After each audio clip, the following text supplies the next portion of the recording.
Buenos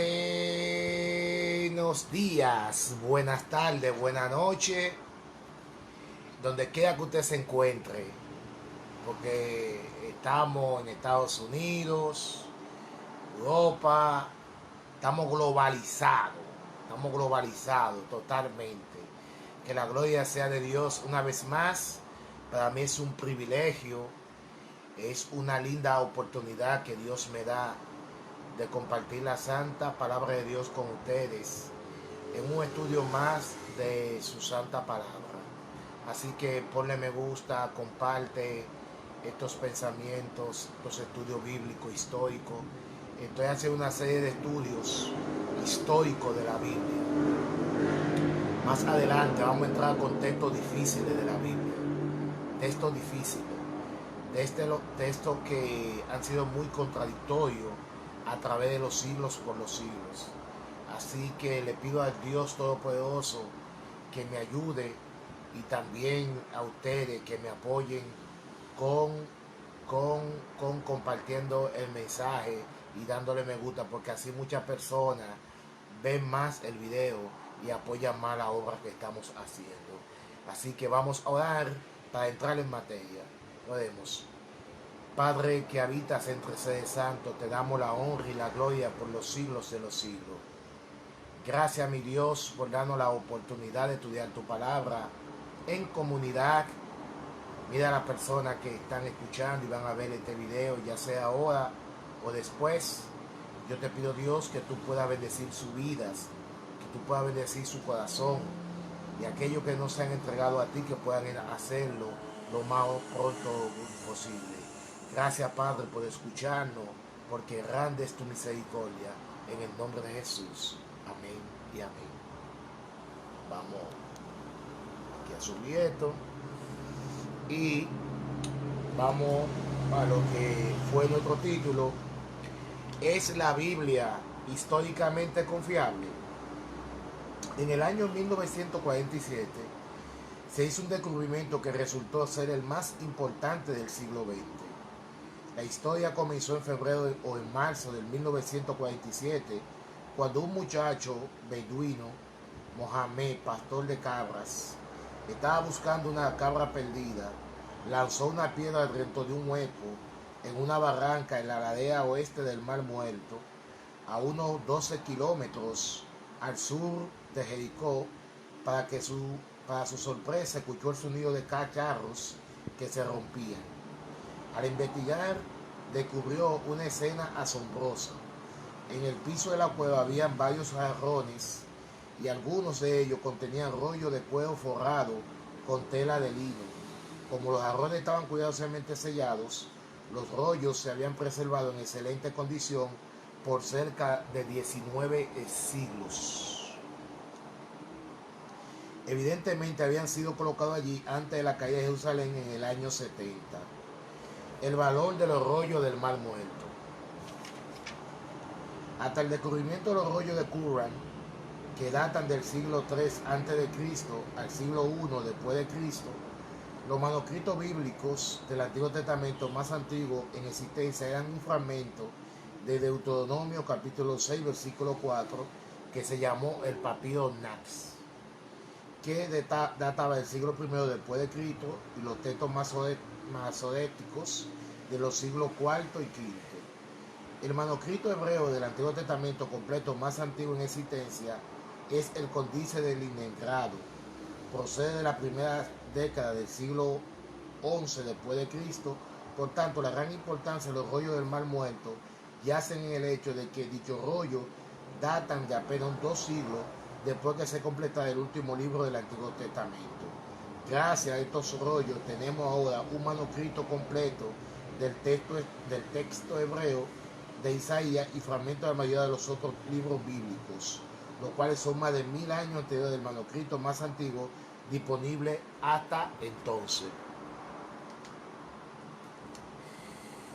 La importancia del descubrimiento reside en la minuciosa cercanía del rollo de Isaías, que más o menos en el año 125 a.C., el texto masorético de Isaías unos 1000 años después, demuestra la precisión inusitada de los copistas de las escrituras en ese periodo de unos 1000 años. Cuando se comparó el texto masorético con los textos de Qumran, se encontró que eran prácticamente idénticos. Aun cuando las dos copias de Isaías descubiertas en la cueva de Qumran, cerca del Mar Muerto, en el año 1947, eran 1000 años anteriores al manuscrito más antiguo conocido previamente, resultado en ser idéntico, palabra por palabra, con nuestra Biblia hebrea estándar de un más del 95% del texto. El 5% de variación consiste mayormente en obvios deslices de la pluma y variaciones ortográficas. Aún los fragmentos del Mar Muerto de Deuteronomio y Samuel, lo cual evidencian una familia de manuscritos distinta de la que subyace a nuestro texto hebreo comúnmente aceptado, no indican ninguna diferencia en doctrina o enseñanza, no afectan el mensaje de la relación de lo más mínimo.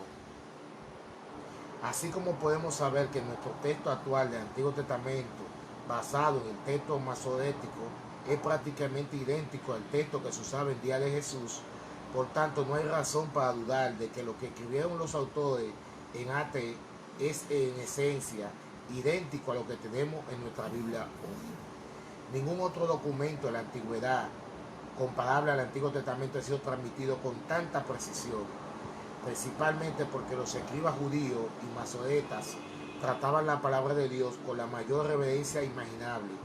Diseñaron un sistema complicado de conteo de versículos, palabras y letras del texto para salvaguardarse de cualquier desliz de copista. Cualquier rollo que no tuviera la altura de estas normas era sepultado o quemado. La gran importancia de los rollos del Mar Muerto yacen en el hecho de que son más de 1000 años más antiguos que el más antiguo manuscrito que teníamos en el año 1948. Ya vimos lo de el Antiguo Testamento. Vamos a ver lo del Nuevo Testamento. Recuerden que históricamente podemos confiar en la Biblia. Ese es el tema. Sigamos. Transmisión del Nuevo Testamento.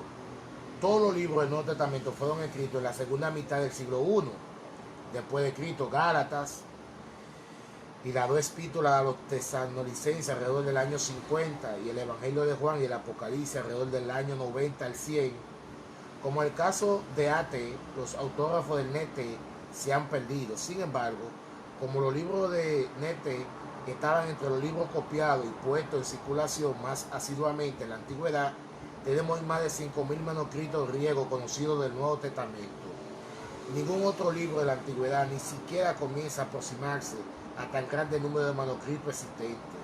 En comparación, el segundo es la Ilíada de Homero, con solo 643 manuscritos que todavía sobreviven. El primer texto completo de Homero que se yace preservado data del siglo XIII. Para la guerra de las Galias de Julio César, compuesto entre el año 58 y el 50 a.C., hay varios manuscritos en existencia, pero solo 9 o 10 en buen estado. El más antiguo es más de 900 años, posterior al tiempo de César. De los 142 libros del historiador romano Tito Livio, solo sobreviven 35, lo cual conocemos gracias a no más de 20 manuscritos de alguna importancia. Solo uno de estos, el cual sostiene fragmentos de los libros y es tan antiguo como el libro cuarto.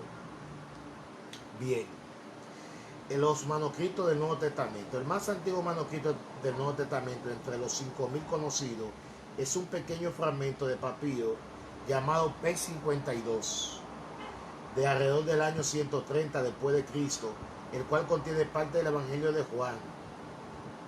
Los papiros Chetri Bechi, así llamados por su poseedor original, vienen de los siglos II y III y consisten en papiros con parte de los 4 evangelios y hechos, casi todas las epístolas de Pablo, Hebreo, Apocalipsis. De la misma época proceden los papiros de Bournemouth, también denominados por su poseedor, que contienen Lucas y Juan, y la epístola de Judas y primera y segunda carta de Pedro. Todos estos papiros vienen de Egipto, donde el clima seco ayudó a su preservación. Los manuscritos más completos del Nuevo Testamento escritos en videla, pergamino, vienen del siglo IV. Número 1, Códice Sináctico, descubierto por Cochrane y Bottefordov. El monasterio de Santa Catalina al pie del monte Sinaí procede del mediado del siglo IV y contiene el Nuevo Testamento griego completo. Número 2, el Códice Vaticano, fechado ligeramente antes del Samítico y conservado en la Biblioteca del Vaticano. Contiene todo el Nuevo Testamento hasta Hebreo del 9:14 y es considerado el más valioso de todos los manuscritos del Nuevo Testamento. Otros 3 manuscritos importantes son el Códice de Alejandrino, el Códice de Besa y el Códice de San Efrén, todo en el siglo IV. Además de unos 3.200 manuscritos con texto neotestamentario continuo, tenemos otros 2.200 leccionarios, manuscritos, los cuales el texto del Nuevo Testamento está dividido en pericopas, secciones separadas, ordenadas de acuerdo con su sucesión como lectura asignada para el año eclesiástico. Si bien unos pocos de estos leccionarios proceden del siglo IV, la mayoría fueron escritos después del siglo VI. Crítica textual del Nuevo Testamento. Hemos visto que no hay un cuerpo de literatura en la historia que goce de tal riqueza de manuscritos antiguos como el Nuevo Testamento. Sin embargo, este mismo hecho causa problemas. Cuanto más manuscritos, tantas más variantes textuales creadas por errores de copia. Si un amanuense estaba escribiendo el dictado, podría equivocarse con palabras que suenan parecido. Si copiaba de un modo a la vista, podía confundir una palabra con otra de aspecto parecido. Y sus ojos podían saltar de una palabra a otra instancia en que aparece la misma en el texto, otra palabra con un final parecido. De ese modo, una porción del texto puede dejarse sin copiar o ser copiado 2 veces. Los críticos textuales tratan de reconstruir tan fielmente como sea posible la redacción original del texto bíblico.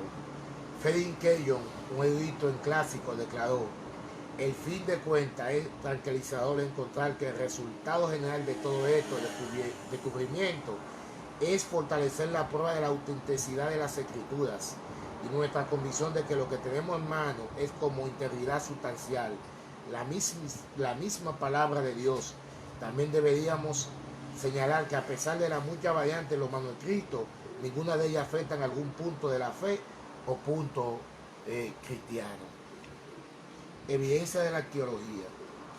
Si bien es cierto, mis hermanos, si es bien cierto que también ha habido evidencia de arqueología, si bien la arqueología no puede probar las verdades espirituales de la Biblia, puede iluminar y aclarar las circunstancias históricas de numerosos pasajes, que ellos convalidan la historicidad de muchos de los sucesos registrados en las Escrituras.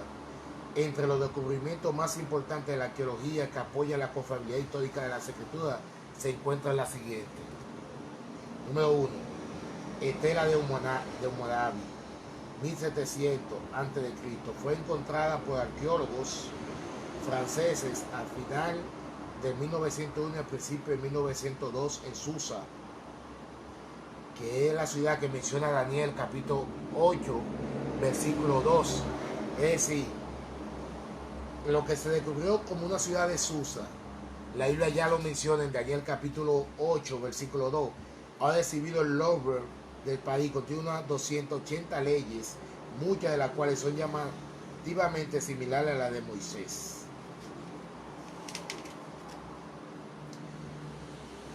Mire lo que dice el libro de Hammurabi, número 14. Si un ciudadano se encuentra a un miembro de la casa de otro ciudadano y lo vende como esclavo, entonces la sentencia es muerte. Y mire lo que dice Éxodo, igualito lo que de Hammurabi.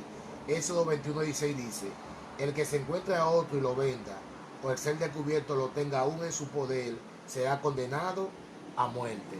¿Ve la similitud que hay? Mire otro ejemplo. Hammurabi número 196 y 197 dice: si un ciudadano ciega el ojo de un funcionario, entonces su ojo debe ser cegado. Si un ciudadano no quiebra el hueso de otro, entonces su hueso debe ser quebrado. Mire lo que dice Éxodo 21:24: ojo por ojo, diente por diente, mano por mano, pie por pie.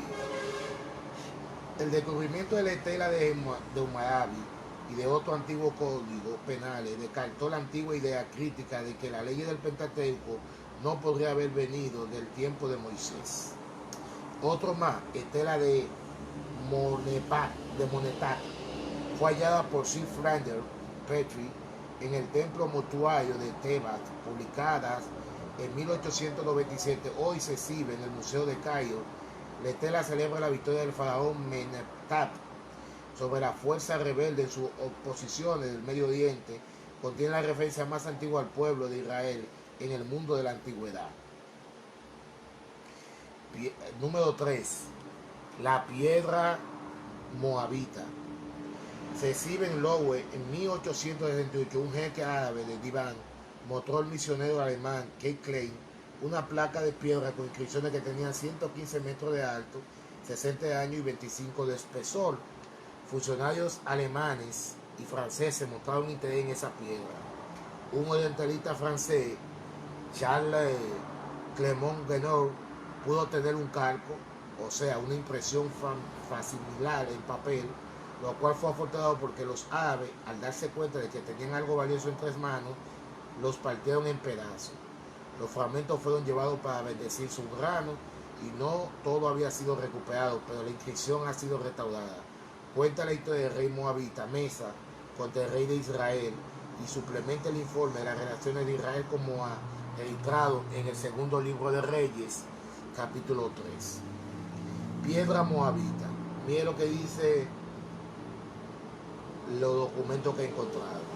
Onri, rey de Israel, invadió a Moab años tras años porque Quemos, el divino patrono de Moab, estaba hallado con su pueblo.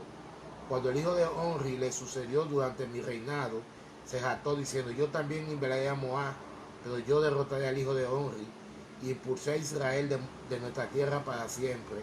Onri y su hijo reinaron sobre la llanura de Madabá por 40 años. Y mire lo que dice segundo libro de Reyes 3, 4 y 5. Ahora bien, Mesa, rey de Moab, criaba ovejas y como tributo anual le entregaba al rey de Israel 100,000 ovejas y la lana de 100,000 corderos. Pero al morir acá, el rey de Moab se rebeló contra el rey de Israel. Otro descubrimiento, el obelisco negro de Salamanasar III, año 840 a.C., fue descubierto en 1846 por I.R. Lyon. Se exhibe en el Museo Británico y muestra al rey israelita Jehú pagando tributo al rey asirio y provee evidencia extrabíblica para la dominación asiria sobre Israel, así como la existencia de Jehú como rey de Israel. Unge a Jehú, hijo de Nisi, como rey de Israel. Unge también a Eliseo, hijo de Safá, a Abel Mejolá, para que sucedan como profeta. Primer libro de Reyes, capítulo 19, versículos 15 y 16. Otra evidencia es la prima de Taylor, 690 a.C. Está en el Museo Británico, fue hallado en Nínive y contiene la campaña militar de Sanaqueric, rey de Asiria. El pasaje mejor conocido describe el sitio sin éxito de Jerusalén en día de sequías. El relato asirio concuerda tácitamente con el bíblico al no pretender que Jerusalén fuera tomada. El príncipe de arcilla hexagonal solo dice: hice prisionero de Ezequiel en Jerusalén, su residencia real, como un pájaro en su jaula.